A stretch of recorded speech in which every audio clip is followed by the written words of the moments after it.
तो जिस व्यक्ति के बेटे की शहादत हुई उसके द्वारा लगाए गए आरोपों पर संज्ञान लेने के बजाय जब सरकार के सत्ताधारी दल के ये प्रवक्ता ऐसे बयान बोलते हैं ना, तो मुझे लगता है इनके ओट सिल जाने चाहिए। आपके पास वो कह रहे हैं कि सीआरपीएफ जब है तो कहाँ से लग रहा है फिर भी कमी? अब कौन सा एनएसजी चाह रहे हैं, वो एसपीजी चाह रहे हैं? स्टेट तो लॉजिस्टिक तो सब सपोर्ट का प्रोवाइड कराता है स्टेट ही। और बाबूलाल जी के खिलाफ जो बाबूलाल जी ने जो आरोप लगाए हैं, बहुत संगीन आरोप लगाए हैं साहब। पूर्व मुख्यमंत्री हैं, पहले मुख्यमंत्री हैं। सीआरपीएफ है शायद, इसलिए वो ये कह रहे हैं सिक्योरिटी लैप्सेस हो सकता है। झारखंड के जवान रहेंगे तो नहीं होंगे। बोले मुख्यमंत्री में कहाँ है झारखंड के सीआरपीएफ? हम सरकार के बड़े जो यहाँ पर बैठे हुए पदों पर लोग हैं उनके खिलाफ मुहिम चलाई है और कई घोटालेबाज उनके जो रहस्य उद्घाटन है उसके बाद जो उनके उद्भेदन के बाद जेल गए हैं, एजेंसियों ने उनको जेल भेजा है। इस कारण उनके खिलाफ साजिश हो सकती है, उनके परिजनों के खिलाफ, उनके करीबियों के खिलाफ। झारखंड बीजेपी के प्रदेश अध्यक्ष और इस राज्य के नेता प्रतिपक्ष को डर लग रहा है। उनको ये लग रहा है कि जो यहाँ की सरकार है उनके कुछ अधिकारी उनको फंसा सकते हैं, हमला करा सकते हैं। जेएमएम ने कुछ सुझाव भेजा है बाबूलाल के इस बयान के बाद। वही सुझाव हम आदान प्रदान करने आए हैं। हमारे साथ प्रतुल सहदेव जी हैं, बीजेपी के नेता हैं, प्रवक्ता हैं। जोहार दादा। जोहार पांडे जी, सभी दर्शकों को हमारा झारखंडी जोहार। जेएमएम ने कहा कि यही दिक्कत है, अगर बाबूलाल जी लोगों के नेता रहते तो लोग सिक्योरिटी खुद देता है, सिक्योरिटी की ज़रूरत नहीं पड़ती। पार्टी के जो सिर्फ नेता बन के रह गए हैं बाबूलाल जी, इसीलिए उनको डर लग रहा है और कोई बात नहीं है। तो उन्होंने 2-4 सुझाव उन लोगों ने दिया है कि एक तो सीआरपीएफ का बॉडीगार्ड हट जाए तो राज्य सरकार अच्छा से उनको, मतलब यहाँ माटी का पुत्र हैं सारे पुलिस में, तो उनको अच्छा सिक्योरिटी देंगे। दूसरी बात वो कह रहे कि हो सकता है जैसे प्रधानमंत्री जी जो पंजाब गए थे लौट के आए तो वहाँ से भी कहा कि मुख्यमंत्री को कह देना मैं सुरक्षित लौट के आ गया, बोले कि वो एक हो सकता है। और तीसरी बात कह रहे कि चूँकि मीडिया उतना इंटरटेन नहीं कर रहा है नेता प्रतिपक्ष को, तो ये भी कारण हो सकता है। इन तीनों कारणों में, सुझावों में आपको क्या पसंद आया? देखिए, मुझे तो लगता है वो मुझे फेरी टेल की स्टोरी याद आ गई कि जब कुछ लोग बोलते हैं तो ऐसा लगता है कि उनके मुंह से मेढक टपक रहा है। यही स्थिति हो गई है झारखंड मुक्ति मोर्चा और कांग्रेस के प्रवक्ताओं की। अब आप देखिए, उस व्यक्ति के बारे में ये ओछी बयानबाजी और टिप्पणी कर रहे हैं जिसने अपने बेटे की शहादत दी है, जिसके बेटे की हत्या उग्रवादियों ने कर दी थी उग्रवाद के खिलाफ उस निर्णायक जंग में। लेकिन बाबूलाल जी विचलित नहीं हुए। पुत्र को खोने का क्या गम होता है ना, ये मुझे नहीं लगता कि किसी व्यक्ति के जीवन में कभी आना चाहिए। लेकिन उसके बाद भी वो विचलित नहीं हुए। 2013 में जब हेमंत सोरेन जी मुख्यमंत्री थे तो उस समय शिकारीपाड़ा में उग्रवादियों के द्वारा इनके खिलाफ एक बड़ी घटना को अंजाम देने का षड्यंत्र किया गया था। वो तो समय पे उस समय केंद्र सरकार के इंटेलिजेंस ब्यूरो ने इस घटना का पर्दाफाश किया। उसके बाद से उनको सिक्योरिटी मिली है सीआरपीएफ की। और राज्य सरकार की सिक्योरिटी की बात कर रहे हैं तो कौन सा आम आदमी इस राज्य सरकार में सुरक्षित है?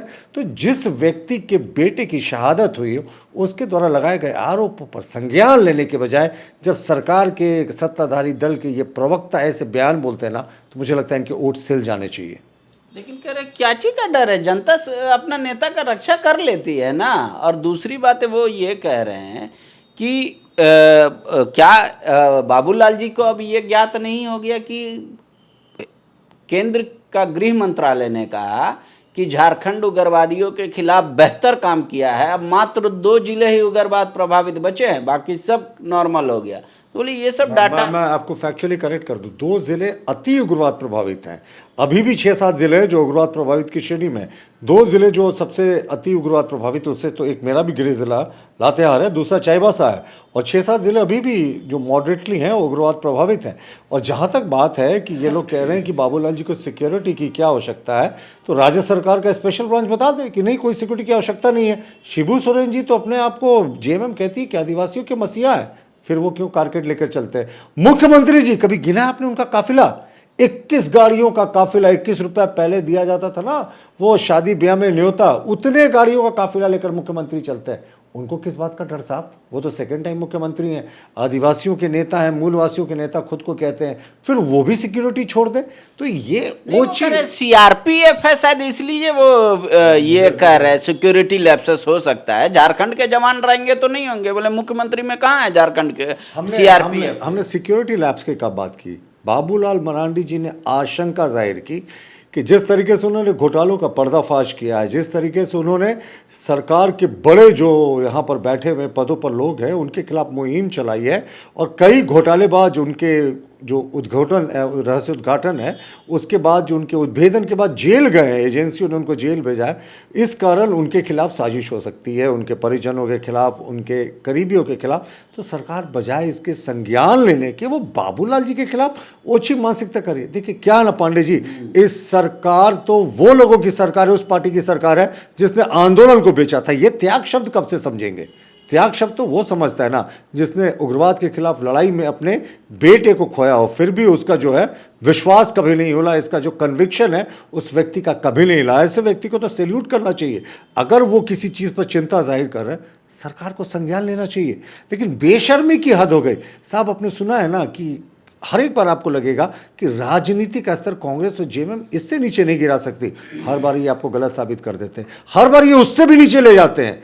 एक व्यक्ति जिसके बड़े पुत्र की शहादत हुई है उसके लगे आरोपों को वो संज्ञान लेने के बजाय घटिया आरोप लगा रहे हैं। अरे शर्म करो जेएमएम कांग्रेस। लेकिन बार बार इस शब्द का क्यों आप उल्लेख कर रहे हैं? इस देश में कई ऐसे राजनेता हैं जिनके परिवार की सदस्यों की हत्या आतंकवादी उग्रवादी घटना में हुई है। झारखंड भी जानता है कि बाबूलाल ने अपने बेटे को खोया है। वो कह रहे हैं, उनका ये कहना है कि ये साजिश वजिश हम लोग नहीं करते हैं, क्योंकि उन्होंने सरकार को पे सवाल उठाया है। बोले जेएमएम स्ट्रेट चलता है, ये लोग साजिश करके मुख्यमंत्री को फंसाए थे और कोर्ट ने कहा कि ये तो कोई मामला ही नहीं है, ये किस तरीके का साजिश करते। बोला हम लोग साजिश वजिश में नहीं विश्वास करते। और दूसरी बात, बाबूलाल जिस अधिकारियों का बोल रहे कि हाँ नहीं, तो वो करे नाम डिक्लेयर करना चाहिए। देखिए सबसे पहले हम बाबूलाल जी के बेटे की शहादत की इसलिए चर्चा करें क्योंकि टॉपिक आज का डिस्कशन का बाबूलाल मरांडी है। जिस दिन इंदिरा गांधी डिस्कशन होगी जरूर उनकी शहादत की चर्चा होगी, जिस दिन किसी और राजीव गांधी के बारे में बात होगी हम जरूर उनके बारे में चर्चा करेंगे।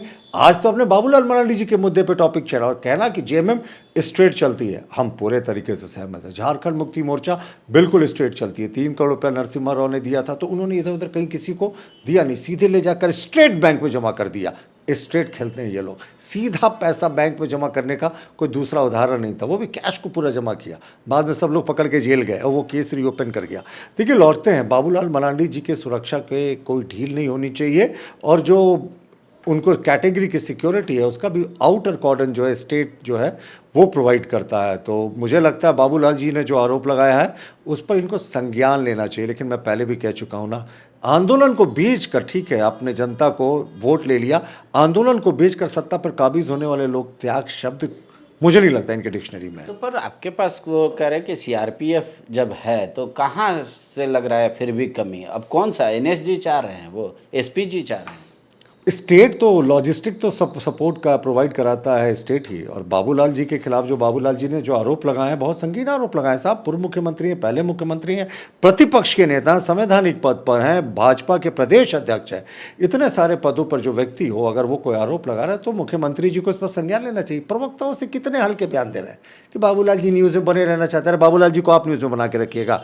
बाबूलाल जी एक सिस्टम है, एक इंस्टीट्यूशन है, उनको न्यूज़ में बने रखने के लिए ऐसे घटिया आरोपों की आवश्यकता नहीं है। शायद जेएमएम के नेताओं की आवश्यकता होगी।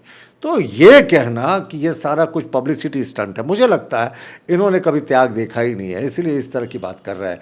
जो बेचकर आंदोलन को सत्ता में आए हों, जिनको चांदी के चम्मच में, सोने के कटोरे में सबको सजा कर मिला हो, वो क्या संघर्ष की बात समझेंगे। गोल, जहां 27 वर्षों के सफर में 17,000 से भी अधिक छात्रों ने डॉक्टर एवं इंजीनियर बनकर भरे सफलता की ऊंची उड़ान, जहां साधारण छात्र भी झारखंड टॉपर्स बनकर बना रहे इतिहास। दूरदर्शी शिक्षाविद श्री विपिन सिंह के मार्गदर्शन में मेडिकल एवं इंजीनियरिंग के लाखों छात्रों के लिए आशा की किरण के रूप में गोल, नेशंस लीडिंग इंस्टीट्यूट। बायोम सिर्फ मेडिकल प्रिपरेशन का संस्थान। बायोम से लगातार दूसरी बार नीट यूजी में 700 मार्क्स पार। 10th पास स्टूडेंट्स के लिए फाउंडेशन कोर्स, 11th पास स्टूडेंट्स के लिए फ्रेशर कोर्स और 12th पास स्टूडेंट्स के लिए टारगेट कोर्स 17 अप्रैल से शुरू हो रहे हैं। कॉल 7360066190 और visit Biome, circular road near women's college and Hinoo, Ranchi. thefollowup.in. Like, share and subscribe. www.thefollowup.in